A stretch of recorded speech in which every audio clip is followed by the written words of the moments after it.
So today we're going to talk about lateral epicondylitis and treatment with it. Lateral epicondylitis, also known as tennis elbow, is an irritation of the muscle tendon junction up on the outside of your elbow. The red is the muscle, the white is the tendon. We see that those extensor muscles start up by the bone, become into the muscle, and then have that long tendon down to the hand and wrist. They end up working if you're gripping, grabbing, like taking a door handle and turning.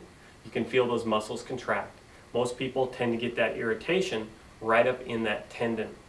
A little bit of the muscle, a lot of that tendon, and sometimes it'll wrap right back down to the spot to be the most painful.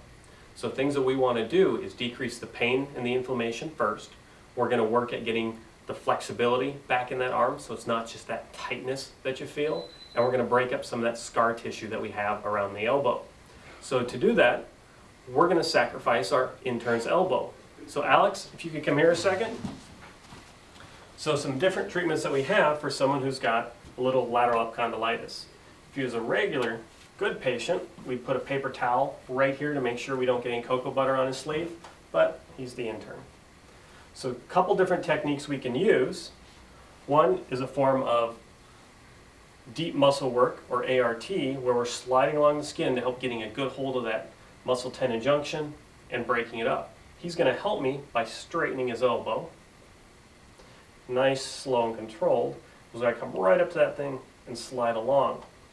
He's going to feel a little tightness and irritation in that spot. We're very frequently going to start the treatment by putting some ice and electric or heat and electric to soften the area up first.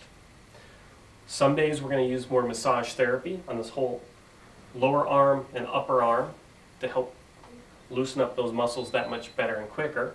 How's that spot? Pretty good. Pretty good? Mm-hmm. Is that the winner right there? Mm-hmm. Come on, straighten the arm. Doesn't hurt, does it? Not at all. Good. Because once again, we don't care.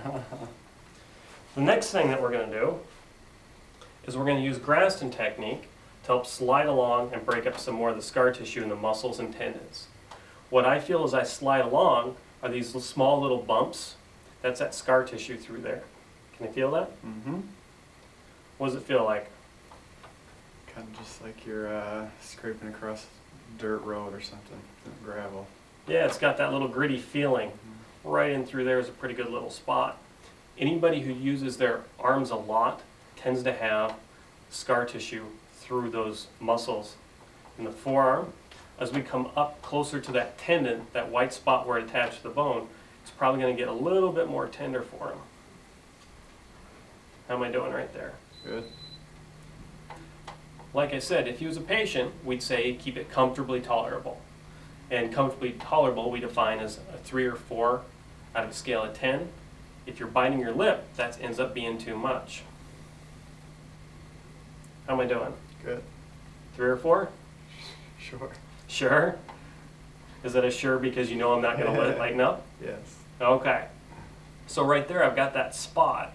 It's nice and sore. You can feel that big bump it's flipping over. And that's probably the spot that he's getting some of his pain at. As we break up that scar tissue, we're going to have little healing cells come in, help speed up the recovery on that little guy. We're going to break up those mounds of scar tissue, there we go, that contribute to more of that pain and discomfort. How we doing? Good. Great. Now can I have you really straighten that arm for me? Pull it down. As I stretch it, now that opens that spot up a little bit more. And then I get my little favorite one right there, where he talks sometimes that tendon as it wraps around on the bone gets a little bit more tender. He's got that same spot right there too. Now, most times when people have some pain discomfort on the lateral epicondyle, they also get some on the medial, so we'd end up working that in a treatment cycle too. After we're done with Graston, we're going to come decrease that pain and irritation with an ice pack for 15 minutes. We're going to have him ice several more times tonight at home and work on stretching the forearm of both the wrist flexors and extensors, trying to loosen this area up and get that flexibility back to where it should be.